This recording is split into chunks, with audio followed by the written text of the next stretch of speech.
सोने चांदी की चमक के पीछे छिपा है मुनाफे का मौका या बढ़ता हुआ खतरा। गोल्ड सिल्वर की चमक हमेशा दिल को भाती है, लेकिन क्या वक्त आ गया है इनसे इश्क बढ़ाने का, या बढ़ गया है अब रिस्क? इसी पर बात करेंगे all India jewellers and gold Smith federation के नेशनल सेक्रेटरी नितिन केडिया से, जो बताएंगे गोल्ड सिल्वर के लेटेस्ट लेवल, मार्केट की असली पिक्चर और निवेशक ट्रेडर्स के लिए सही रणनीति। मैं हूं कमल शर्मा। नितिन जी, आपका स्वागत है मोलतोल में। धन्यवाद कमल जी, बहुत जी बहुत धन्यवाद। नमस्कार। और नितिन जी, यह सप्ताह गोल्ड सिल्वर मार्केट के लिए कैसा रहा, और क्या इतने ऊंचे प्राइस पर बाजार में वॉल्यूम जमकर आ रहा है या धीमा पड़ा है? कमल जी, सबसे पहले तो सभी दर्शकों को जो गणेश चतुर्थी के बाद जो हमारा महापर्व शुरू होता है अनंत चतुर्दशी तक का, उन सबके लिए हार्दिक शुभकामनाएं। और इस बार जब विघ्नहर्ता आए हैं तो वो अपने साथ सोने चांदी के निवेशकों के लिए रिद्धि सिद्धि शुभ लाभ सब साथ लेके आए हैं। और ये इस बात से दर्शाता है कि आप देखिए, 4 महीने की जो रेंज थी गोल्ड की, वो 3300 3400 डॉलर के बीच में चल रही थी। मतलब प्लस माइनस 25 30 डॉलर अगर आप कर लीजिए, 3270 के लो लग रहे थे, 3410 12 से बार बार वो नीचे आ रहा था। लेकिन इस बार जब विघ्नता आए तो 3410 के ऊपर हमने देखा कि गोल्ड न केवल कल सस्टेन किया, बल्कि इनफैक्ट 3450 के आसपास की क्लोजिंग दी, जो कि गोल्ड के लिए बड़ा पॉजिटिव है। डिमांड की या रुझान की बात करें यहाँ पे, तो महाराष्ट्र की अगर मैं स्पेसिफिक बात करूं, तो रुझान या फुटफॉल जो रहा है वो आशा के विपरीत रहा है। हम ये मान के चल रहे थे कि इस बार थोड़ा सा रिस्पॉन्स, गोल्ड चूंकि लाख टका का हो चुका है तो थोड़ा सा रिस्पॉन्स कम होगा। लेकिन रिस्पॉन्स था, हाँ, वॉल्यूम टर्म्स में नहीं था। जो लोग पहले 20 ग्राम या 30 ग्राम की खरीदारी कर रहे थे, वो अब 10 ग्राम 15 ग्राम की खरीदारी कर रहे हैं। और निवेशकों में ये मानना है कि गोल्ड जो है वो अब आने वाले समय में बहुत अच्छा परफॉर्म करेगा। कमल जी। जी। और ऊंचे टैरिफ के साथ भारतीय रुपए का कमजोर होना, इन दो कारणों के अलावा कोई और कारण है जिससे जिसकी वजह से हम ये माने कि घरेलू मार्केट में सोने चांदी ने नई हाई को टच किया है? कमल जी, हमने अपने पिछले कई प्रोग्रामों में 8810 और 8840 के लेवल्स को डिस्कस किया था कि रुपी डॉलर की वजह से गोल्ड शॉर्ट करने में हमको एमसीएक्स के ऊपर डर लग रहा है, क्योंकि 8810 8840 तक जो है वो रुपी को हम आते हुए देख सकते हैं।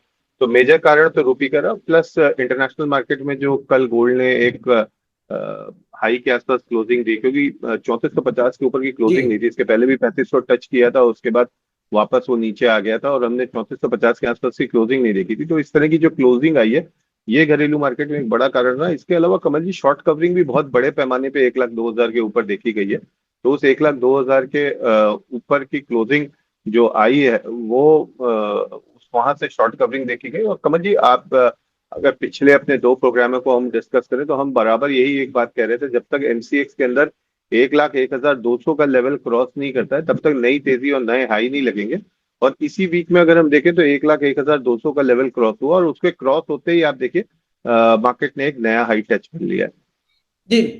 और नितिन जी, अगले सप्ताह बाजार में किन इवेंट्स और डेटा का असर हम देख पाएंगे? आज तड़के सुबह जो है वो यूएस के कोर्ट का ऑर्डर आया है, और उन्होंने जो है ट्रम्प के टैरिफ को इलीगल और इलेजिटिमेट बता दिया है कि ये जो ट्रम्प है वो अपने पावर्स का सुपर यूज कर रहे हैं। देखिए, अब ट्रम्प के पास मिड अक्टूबर तक का टाइम है। वो मिड अक्टूबर तक वहां की एपेक्स कोर्ट में इसको चैलेंज कर सकते हैं। और ट्रम्प ने क्लियरली जो है अपने सोशल मीडिया अकाउंट्स में ये कह दिया है कि इस तरह की जो टैरिफ्स है वो चलती रहेंगी। लेकिन अब एक बात ये बिल्कुल तय हो जाती है कमल जी, कि मिड अक्टूबर तक वोलेटिलिटी जो रहेगी वो बहुत हाई रहेगी। और मेरा मानना है, जैसे हम पहले भी डिस्कस करते आए हैं, कि इस साल का जो फेयर वैल्यू लेवल गोल्ड का बनता है वो 3750 डॉलर बनता है। और मुझे जो गोल्ड की रेंज लग रही है अब आने वाले समय में, जो पहले 3250 से लेके हम 3430 35 तक देख रहे थे, या 3300 3400 के बीच में गोल्ड की रेंज देख रहे थे, अब ये रेंज मुझे लगता है लोअर साइड में 3360 यानी 3360 का लेवल बहुत इंपॉर्टेंट होगा। जब तक 3360 का लेवल ब्रेक नहीं होता है तब तक मार्केट में जो बियर्स हैं या शॉर्ट्स हैं वो नहीं आएंगे शॉर्ट करने के लिए। और ऊपर की रेंज की बात करूं तो मुझे लगता है 3540 3550 के आसपास का ऊपर का एक रेजिस्टेंस रहेगा।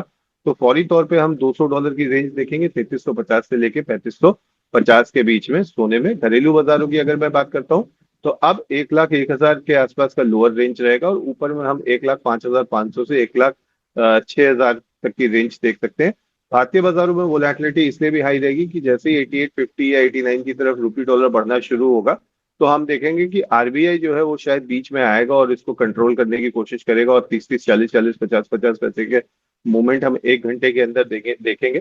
पर Kamal ji, these all will be a temporary effect. जैसे हम एंटीबायोटिक्स का असर देखते हैं कि एंटीबायोटिक्स का जो असर होता है वो एक टेम्पररी होता है, और जैसे ही पैरासीटामोल का असर उतरता है वैसे ही बुखार वापस चढ़ जाता है। तो वोलेटिलिटी जो है वो बहुत हाई रहने वाली है आने वाले हफ्ते में। तो आपने जो कहा कि टैरिफ को लेकर के जो अमेरिका में कोर्ट ने किया, लेकिन उसके अलावा अगले वीक में कोई ऐसे डेटा रहेंगे जिन पर एक गोल्ड सिल्वर के ट्रेडर को नजर रखना बहुत जरूरी है? सबसे पहले तो जॉब्स का डेटा आने वाले हैं।